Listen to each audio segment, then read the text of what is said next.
Okay, here we go. This is my day 14. And I'm actually finishing off BK's day 3. So BK at the moment is coming into Pamplona. And it's a long walk from the suburbs into the centre. I seem to remember a park being involved somewhere as well. What have I planned to talk about today? Well, today will just be the last half hour of his day 3. You'd be sorry to know it'll be shorter than usual days. I might try and do my day. It's lunchtime on Monday the... whatever. 1st of March. Let's not get hung up on dates. Anywho. So we're definitely into spring now, I guess. You know, I saw these cars before, that's okay. And so here we are. What was I going to say? So there was only half an hour left on his day 3. So I'll do this as my day 13, and I might talk a bit about the end, about a bit of fun was had in Pamplona that night, and talk about that. First off, corrections and clarifications. I'm sort of inundated with emails. Oh, what happened there? Just put my incline down to 0 because it's getting squeaky. Wouldn't it be nice if I was sponsored by some treadmill operator who gave me a lovely non-squeaky treadmill? Have to say though, this treadmill has done me good. No more so than now. Doing the Camino on it. What a great idea. Who came up with that one? Well, I don't mean to boast, but it was me. Anywho, here we are. Corrections and clarifications. I was talking about Tiger Woods, and I talked a few times about, getting noisy here with the cars. I talked a few times about Atlanta, and of course I meant Augusta. I mean, I mightn't know that much about sports, but when I was talking about the guys with the green jackets, how they must have hated giving Tiger Woods, a man of colour, a green jacket. I do believe that. Of course, I can't speak for all of them, but I think their press conference when he got caught with his pants down said a lot. I don't like that phrase, caught with his pants down, but when he got caught, playing around, their judgmental press conference said everything you needed to know about how they felt about him. I'd say my impression is they were delighted. But anyway, moving on. That's enough judgmentalness, which is not a word, I'm sure. Judgmentality. That's enough judgment. Enough Old Testament stuff. Buen Camino. So, talking Korean. They're talking Korean. I think, maybe not. We're moving on anyway. Could have been English. I know nothing. Okay. What I meant to say, I said Atlanta twice. I was listening back to my... See, I don't edit these. This is raw. This is me as I am. That's why they're so good. And I said Atlanta twice, and of course I meant Augusta. I was just testing you. And yes, you. It's good to know people are listening. So, thousands of you are listening. Stop all the arguments in the comments column, that's getting a bit out of hand. What else? I felt there was something else I wanted to correct. My needy friend Anthony was glad to be mentioned yesterday. He thought I talked a little bit too much about Serena Williams. I did point out she has achieved slightly few more things than either of us. He acquiesced, he agreed, how could he not? So BK is walking in the shade here, and still on the outskirts of Pamplona. Now, what else did I have to talk about? I made some notes. It's the only notes I make are for quirky things to say that I think are funny.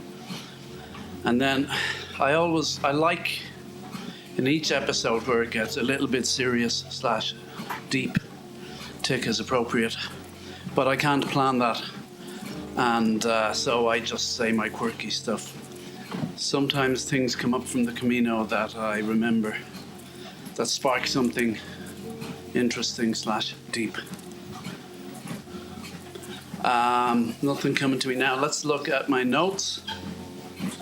So I did my calculations. At the rate I'm going, I've got 162 hours of walking to do, which isn't a lot, but at the rate I'm going, I'll barely squeeze that into this year. So I'm going to have to get my ass in gear, as they say.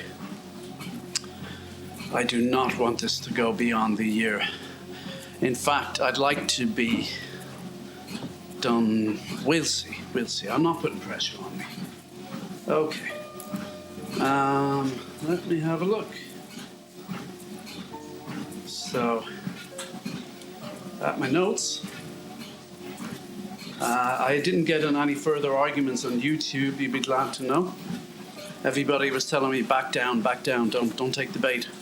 On the watch forums.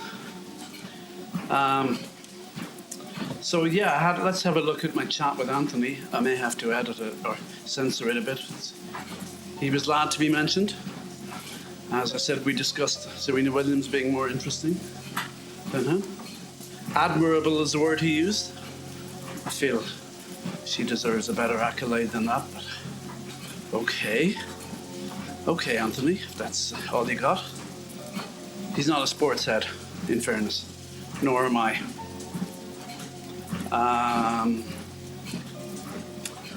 I was talking about the argument with the watch guy, which he found amusing. And also, yes, Anthony told me to remind my listeners that he doesn't remember the story in the pub where I was in an Irish pub with him, and I think our friend Dara, and two men turned to us. One of them said, "Here, this fella thinks a deer is a mammal," to which we entered into a discussion about the fact a deer is a mammal. Such a weird conversation, and Anthony had a really precise definition. Something about an animal that gives birth to live young. Anthony did ask me to point out that this was in the 90s. I'm saying late 90s, when you couldn't just reach into your pocket, pluck out a smartphone, hold it aloft, click a few buttons and declare aloud, a mammal, and deer is not a mammal. Things were more interesting back then. You could make bets about things back then. I bet you're wrong. I bet a deer is a mammal, or not. So let's see, we're still on the outskirts of Pamplona. The shade is getting long now, which would be nice and cool to walk in because it looks quite warm on the other side of the road. Passing some oldish buildings. I can't describe things at all. All I can say is there's a road. It's quiet enough though. Traffic. Here's a taxi. A stop sign. We're going to cross a zebra crossing. Repeat, we're going to cross a zebra crossing. Okay, I think this is the park now. And I remember walking along here. And then I met, at some stage along here, Alice and her friends from South Africa, whom I had met on my first day with Aisling in Roncesvalles after rescuing the English woman who had collapsed, and we had a drink in a bar there, and then they went to Pilgrim's Mass with me, and Then I bumped into them somewhere around here. And then this night in Pamplona, we had a few drinks were had. And it was a good, fun, sociable night. I also managed to buy walking sticks, which helped my knees. Oh, there's a dramatic story about a guy who tried to steal my fleece jacket. Not quite, but let's call it that. So stay tuned. At the bottom of the hour, we'll bring that to you. I did make a note about CNN today. I was listening to it last night in bed. You see, I listen to it more than watch it. I stream it on my phone and listen. So, not quite as infectious, maybe. It's still pretty addictive. What was the note I made? Oh, yeah. So, you know the way they always have these, up next. And there's been, let's face it, a lot of dramatic stuff lately with elections, so-called rigged elections, COVID-19, lots of stuff going on. And they're always saying, come back after this hour. We'll talk to the guy who'll fill you in on such and such. What did he have to say? And I'm here, oh yeah. I'll wait for that. And then the version I get, I stream the American version with all the crazy American ads. And half of them I haven't seen, I've just heard them. Because when you get the European international version, there's not that many ads. There's like little mini featurettes and things. And anyway, I sort of prefer the American version. If you don't grow up with American commercials, like, they're quite bizarre. I did mention here there was a commercial for schizophrenia medication, and I thought I was imagining it. Hi, how are you? How's your schizophrenia? Oh, it's under control. I'm using such and such. What was the product? It was Fanapt. And I won't go back into that again, but what was I going to say about it? I had something really clever lined up to say there. Oh, of course, all the symptoms at the end then. My God, including fatal things. And every time I hear those drug ads, virtually every time I say, tell your doctor if you die. Because they always say, tell your doctor if you get a rash or whatever. I find it amusing to say, tell your doctor if you die. Somehow, I still find it amusing. Oh, how we laughed.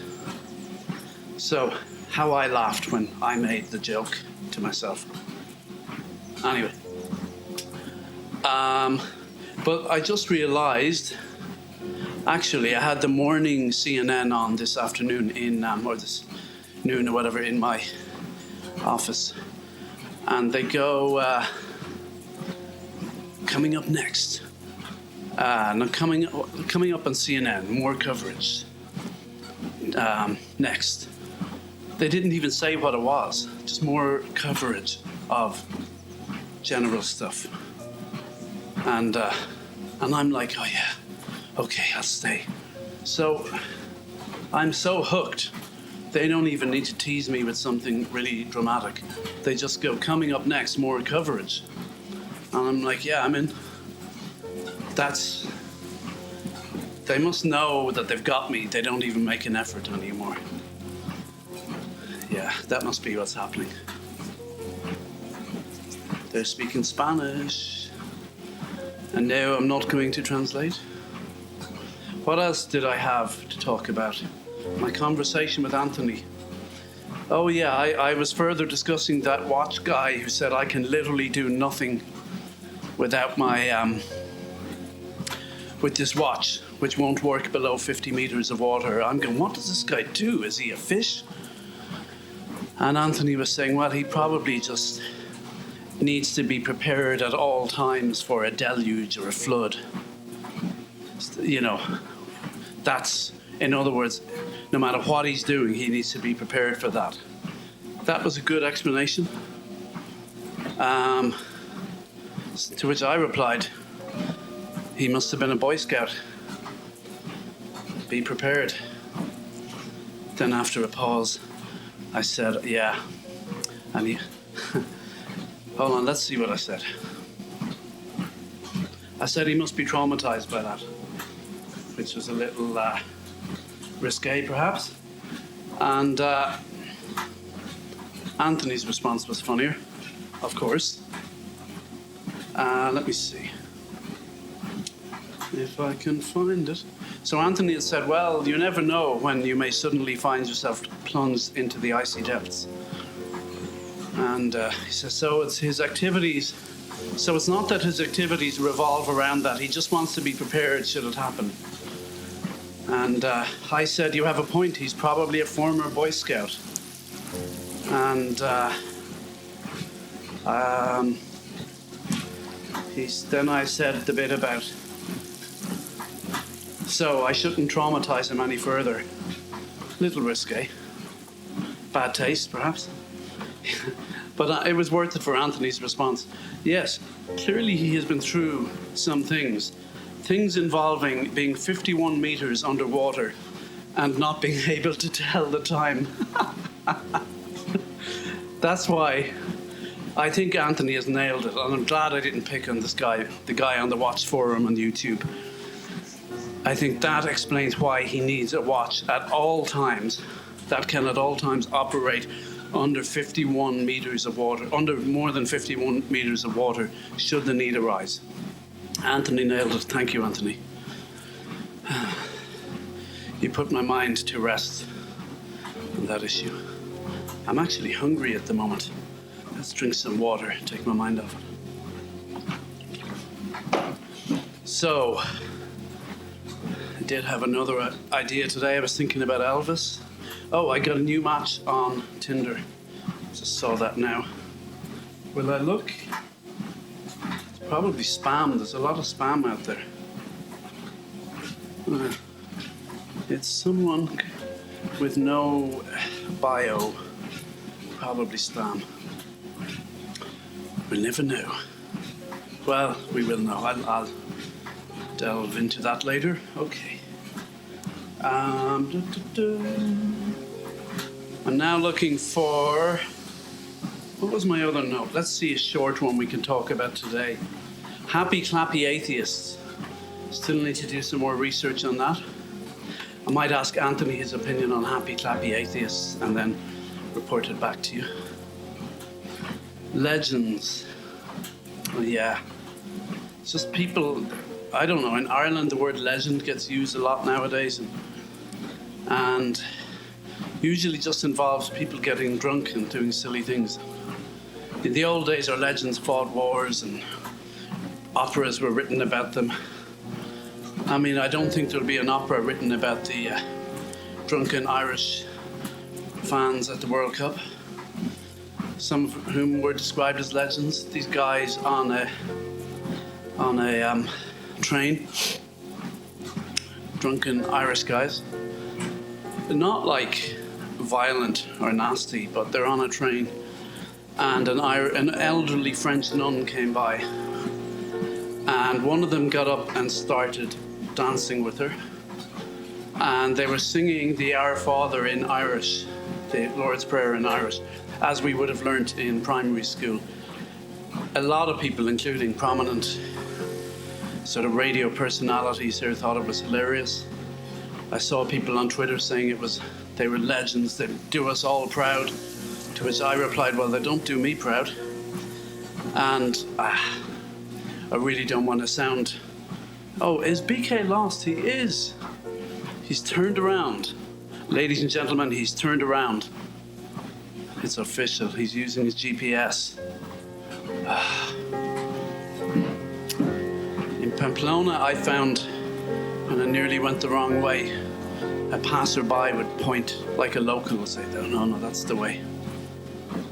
But, see, we would actually have finished this yesterday. This extra half hour I'm doing is, well, it's like an extra half hour in purgatory.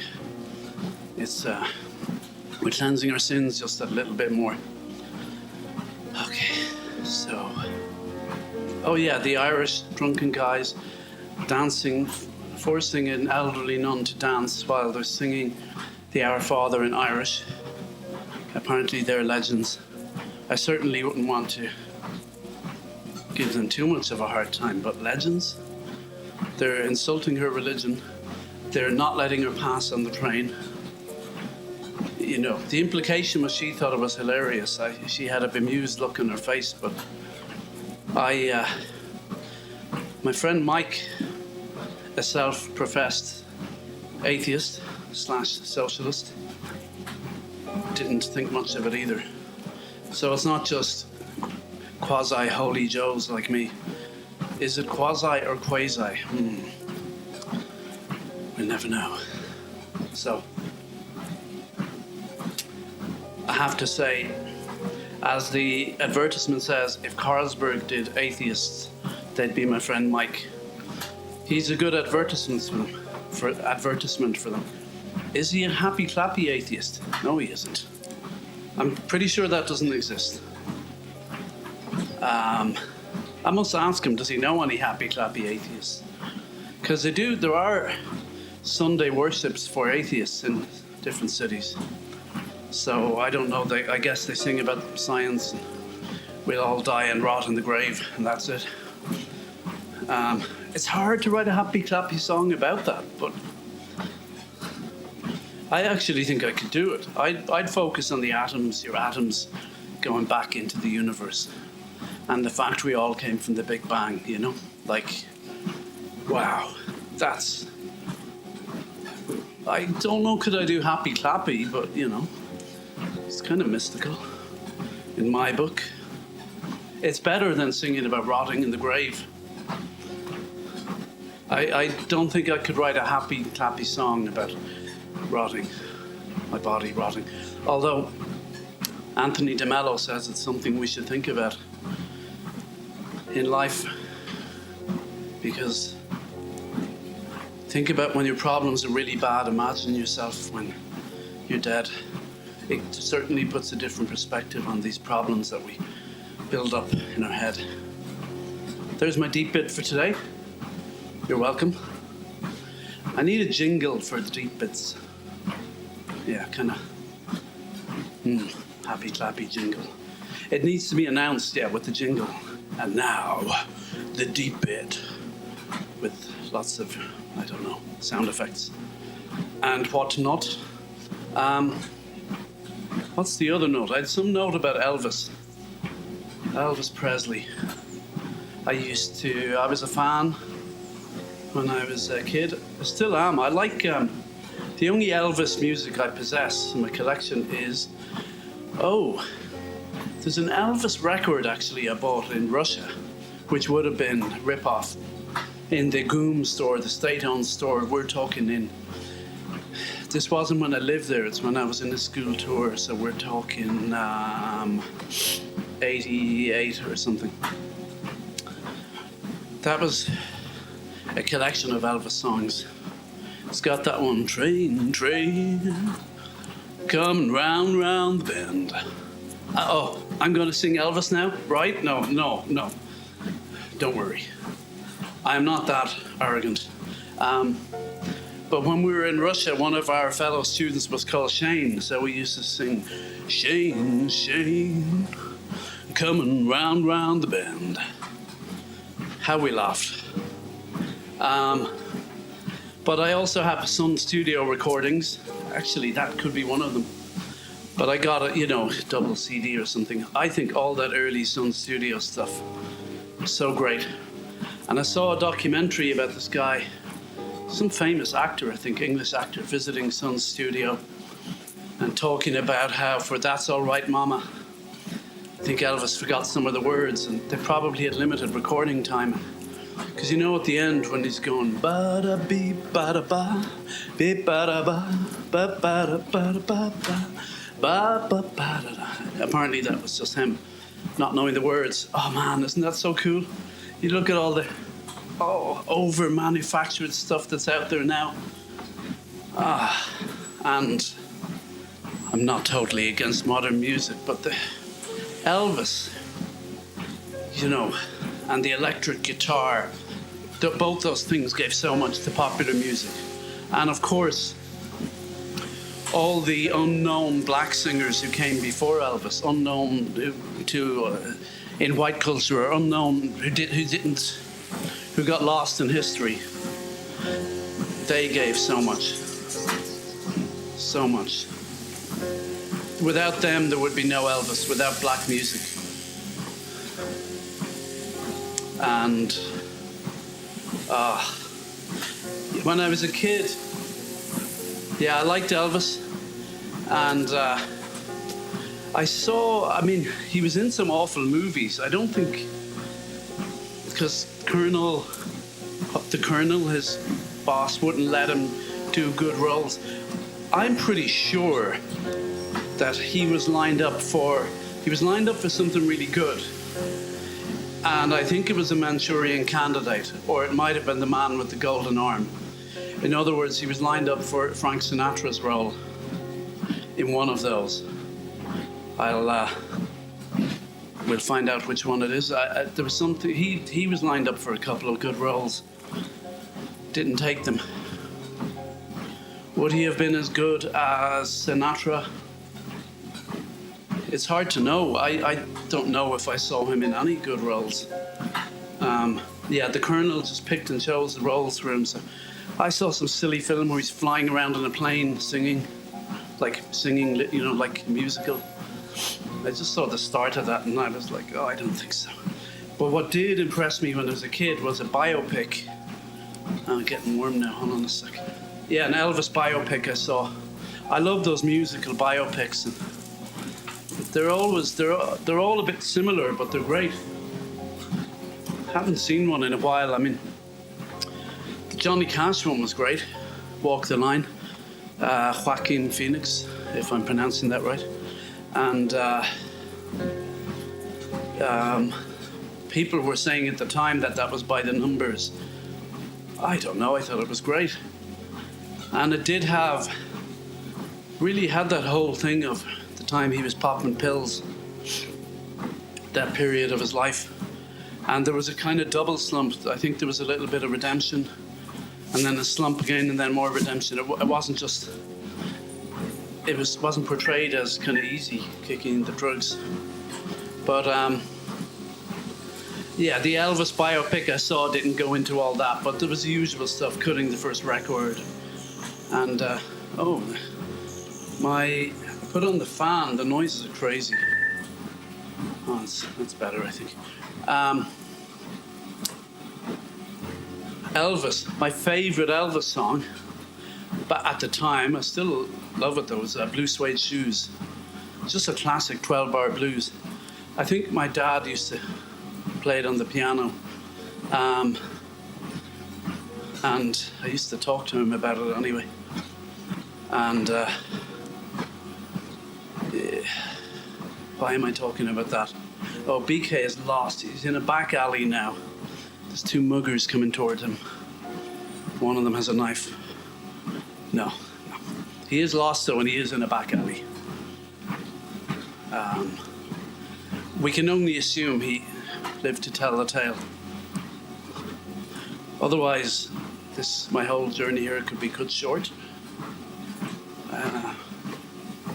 He's trying to get a signal. You see, it's hard to get GPS in the center. BK, why hast thou forsaken me? Anyway, as Aaron wrote, as Irish Rail would say, we'll get you there. We'll get there in the end. So what was I talking about? Blue Suede Shoes.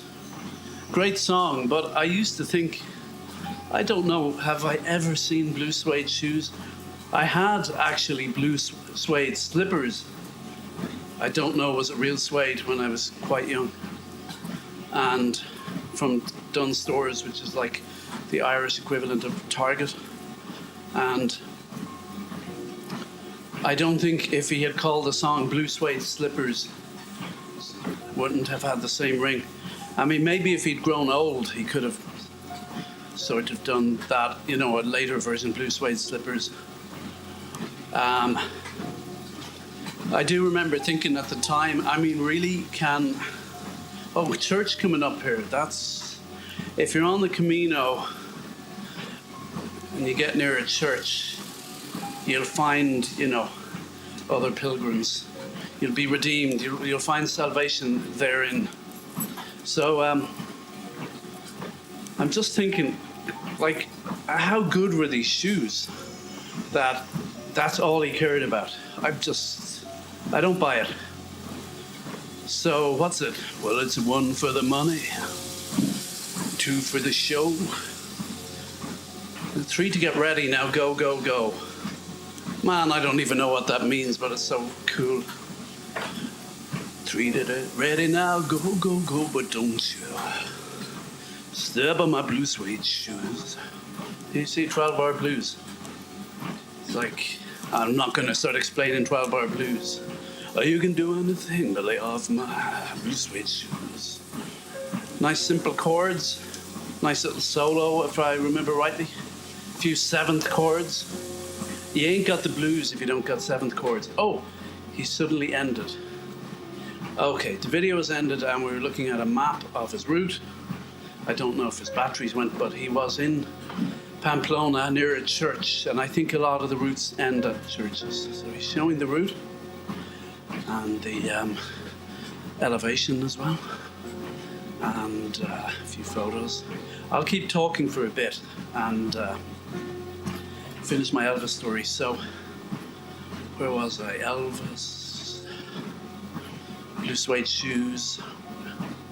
Yeah, I'm just find it hard to believe that that's the most important thing in the world to him. There must have been some pretty nifty blue suede shoes.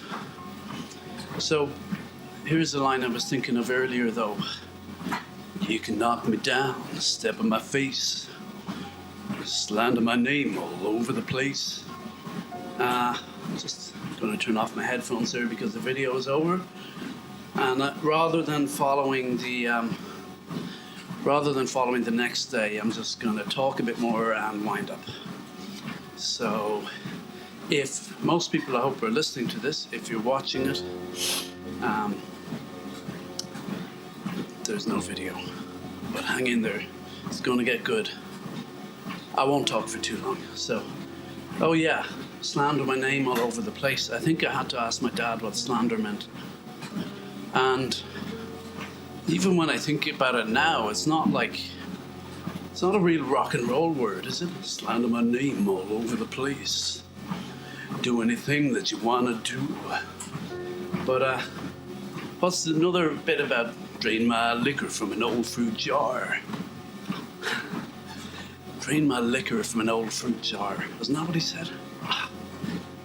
I think of these big jars they used to have in Russia of sock, they called it. Well, it was spelled C-O-K, so if you didn't know your the difference between the Cyrillic and Latin alphabets, you could end up with something else. But big bottle of sock. Yeah, it's like an old fruit jar. And I think they would have compote as well in those jars, which was like fruit and in liquid. Anyway, drain my liquor from an old fruit jar. That's amazing. I mean, these guys, these X Factor singers, they don't come up with that kind of stuff, do they? I don't know. I don't listen to them. How would I know? But I was thinking, this much I'm sure of. This is the point I'm trying to get at. If I were, that sounds like an Elvis song. If I were, no, that's not Elvis. If I were around in Elvis's time, and Blue Suede Shoes was out, I wonder, did anyone even consider doing this? Basically, and I heard the song, slander my name all over the place. To get some attention, it'd be easier now with social media. What I would like to do, I would slander Elvis's name pretty much all over the place. So I'd slander it in, Memphis. Then I'd go to New York and I'd slander it there. LA, slander it there. Well, organize my journey in a more geographically efficient way. The point is, I would slander his name all over the place, and eventually he, or probably his agent, the colonel, would approach me and say, hey, you're slandering Elvis's name all over the place, and we're going to have to take you to court. I'd be, okay, bring it on. I'm going somewhere with this, okay? I mean, I'd have no money back then, like now, probably. You know, they can sue me. There's nothing I can give them. But I would do it for the sole purpose. Think about this. We're in court. I've been slandering Elvis's name all over the place. And they bring in Elvis to testify. And see, they might just bring the colonel, so I'd have to explain to the judge. I'd say, Judge, listen, I'm working on something here. Just hang in there with me. We gotta get Elvis to testify, the king. Trust me. I'd probably have to explain it to him, and then he'd go, oh yeah, I hear you. So, I'm in court. I'm there ashen-faced, with parents behind me, looking forlorn. My mother weeping. And anyway, the Elvis comes in, and the judge says to him, so the judge is in on it now, okay? Judge and I are in on the joke. We're gonna punk Elvis. Like, you could do a TV program out of that nowadays if he was still around. Hidden cameras. The best hidden camera show was the Irish one, Mike Murphy, Candid Camera. Mike Murphy, Irish broadcasting legend, still going strong. Apparently doing a podcast with John Banville, the writer. Must check it out. Anyway, where was I? So, the king comes into court. You can picture the scene, like crowds of people outside, screaming fans, photographers. And the king comes into court, and the judge says, so, what seems to be the problem, Mr. Presley?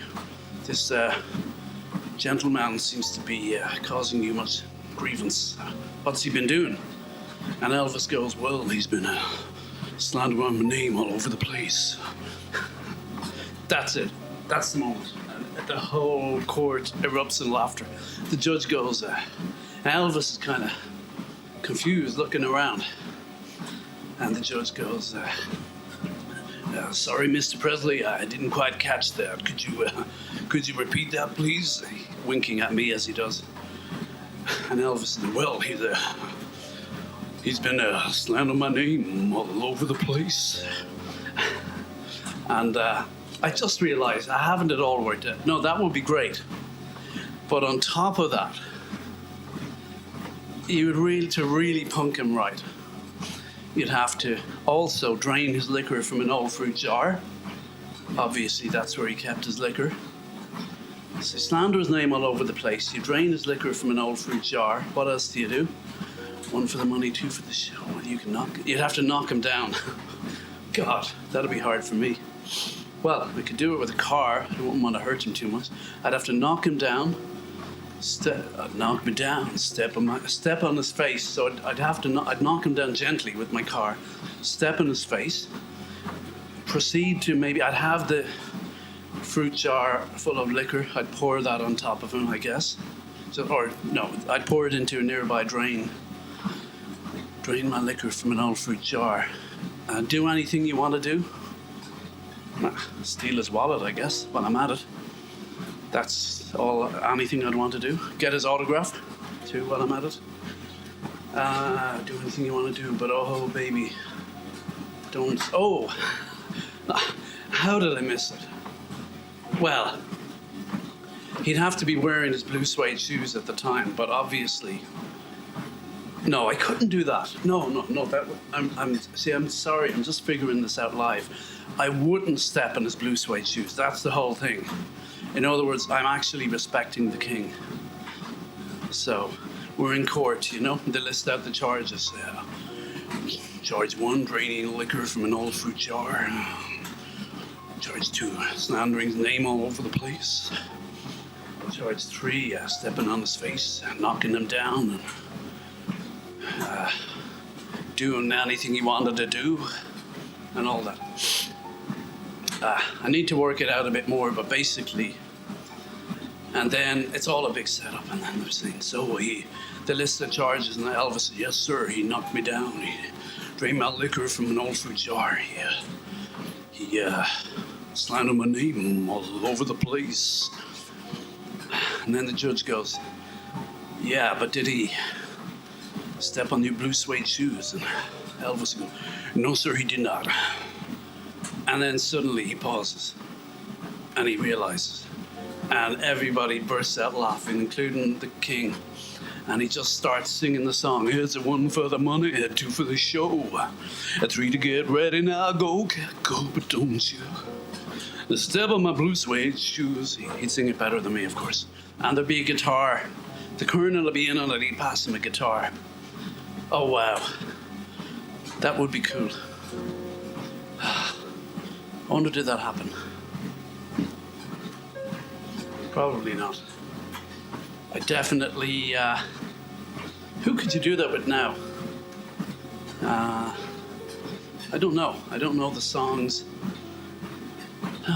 What's that song by the young American woman? Oh, I don't even know her name. I was trying to think of someone's name early on in my podcast. It was Cardi B. That's coming to me now. But the one I'm trying to think of is Billie Eilish. Or Eilish, I think. What's the song? Bad Girl, Bad Boy? I don't know. Anyway. No, Blue Suede Shoes. That would have been a great prank. And also, I'd like to think if Elvis was around, he would be singing Blue Suede Slippers as a kind of Christmas charity single or something. So I'll finish off. Let me have a bit of water. Back to more earthly matters. So when I arrived in Pamplona, as I said, the day before I met Rita. I prayed for sticks. She gave me shared a stick with me, which got me to Pamplona. There was a mass starting as I arrived. I went there, met Aisling, the Irish woman with whom I'd walked on day one. She had booked a pension in Pamplona. I think that was her end, or she was staying for another night. Anyway, I managed to get a room in the pension as well, a nice room for €20. And we met a load of people that night. I bought sticks. We met Alice, her friend Gail, a load of them from South Africa. An American friend of hers went with me to buy the sticks. We met TJ, the fighter pilot, the Pro-Trump fighter pilot. We had a great night. But there was a guy there. This is the bit about the attempted theft. It's not really theft. It's worse in a way. Called Lars, I think. Young Swedish guy, I think. He didn't look Swedish, but with a name like, I think his name was Lars. Anyway, he arrived with this young Irish woman who we'd met on the plane as well. And she went off back to the hostel. She'd met him in the hostel. She went back. So by the end of the night, at some stage, he stayed on, and the hostel he was in didn't let people back in after midnight. And he asked me, he said, does anyone have a jacket I could wear? I'm cold. He kind of mimed being cold. He wasn't cold, it was all a plan. So I don't know, did he specifically ask me, but I gave him a fleece jacket, which he put on. Okay, I'll return to that story in a minute. So, a bit of alcohol was consumed, and I remember we were talking about a gang of them had gone to a place where Hemingway used to drink. Was it called Hemingway's, the bar? I don't know. Now, there was some misunderstanding where we kept calling it by the wrong name. I think I kept calling it Finnegan's because in my soused head I was mixing up Hemingway with James Joyce and Finnegan's Wake. And eventually we figured out it's Hemingway's, not Finnegan's. But then Alice from South Africa started calling it Hennigan's. Doesn't sound so funny when you're sober. So, oops, I hit my mic. Okay, my eyes were closed and I hit my mic. So anyway, time is it? Oh, I gotta get moving. So Lars borrowed my fleece, and then it was closing time, everyone was going home. I was staying in a pension where Ashling was staying, and so Lars was staying in this hostel that apparently would close at midnight, and it was after midnight. So I was walking after him saying, give me my jacket back. And he was grinning and walking up the hill. I had my sticks, I just bought them. I was walking with the sticks, half drunk. And he just kept walking and grinning at me. I said, come on, I need it back. And he kept walking. And he was young. It always annoys me when someone half my age gets one over on me.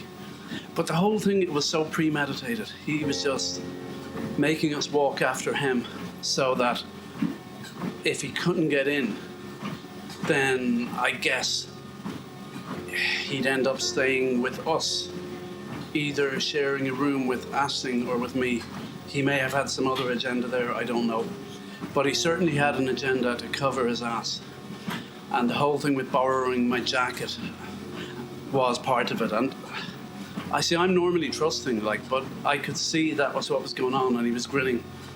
I was like, you're so devious. Anyway, I remember saying to him earlier in the night, you better get moving, the hostel is closing, but he had it all worked out. Still, I'd rather be more trusting than cynical, if I had to choose. I'm going to wrap this up now. That was a great night in Pamplona. Next day I went on. Ashling, I think, maybe spent another night in Pamplona and finished up her Camino.